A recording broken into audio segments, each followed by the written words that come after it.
The Community Investment Fund Calculator will help you calculate the total dollar amount you want to raise from your community. You might already have a goal in mind, which is great. In fact, we recommend your team start with a rough estimate based on your initial thinking about the optimal size for a fund. Then the calculator tool will help you review and revise your expectations toward a realistic goal. Once you've got a rough estimate, the first step is to think through the various levels of investments you might receive. Start on the low end first with the minimum amount you'll accept into the fund. Here are some things you'll need to think about. If you want to include non-accredited investors, and we hope you do, you'll want to set a minimum that's accessible to people in your community.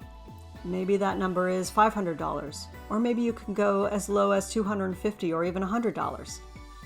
The flip side of this exercise, of course, is to figure out the number of investors that you'll need to manage. In the example that's set up in the calculator worksheet, you'll see investments that range in size from $500 all the way up to $250,000.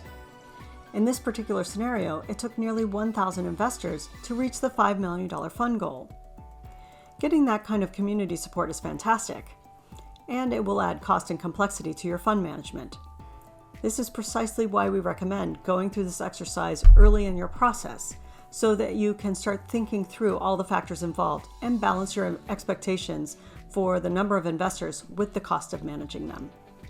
Remember, there are no right or wrong answers here.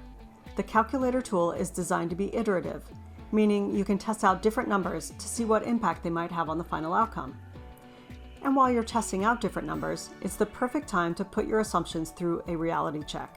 For instance, it's all well and good to assume your fund will attract 3 investors at $250,000 each. But can you actually identify individuals or institutions who would realistically make that kind of investment? Hopefully you can.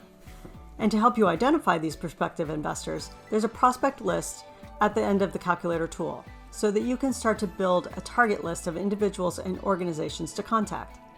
This will come in handy when you start to prepare your outreach and communications plan. Finally, the calculator tool includes a community impact reality check to help you gauge how much your fund could invest into community businesses. First, estimate the number of investments your fund would like to make into startups and early stage businesses, and also the number of investments into growth stage businesses. The tool then calculates a rough estimate of how much capital your fund could deploy over 3 years. What you want to look for on this spreadsheet is the reality check in cell D19. If the number here is red, you won't have sufficient funds to make the desired number of investments, and you'll either need to raise more money or make fewer investments. Keep in mind, this is a rough reality check, not a financial forecasting tool. This tool is really just to help your team start thinking more deeply about the realities of raising and implementing a fund. At this stage, it might be helpful to engage legal, financial, or tax experts to help you work through some of the details. Contact NC3 for recommendations to legal and financial advisors if you can't source them locally. Good luck and have fun!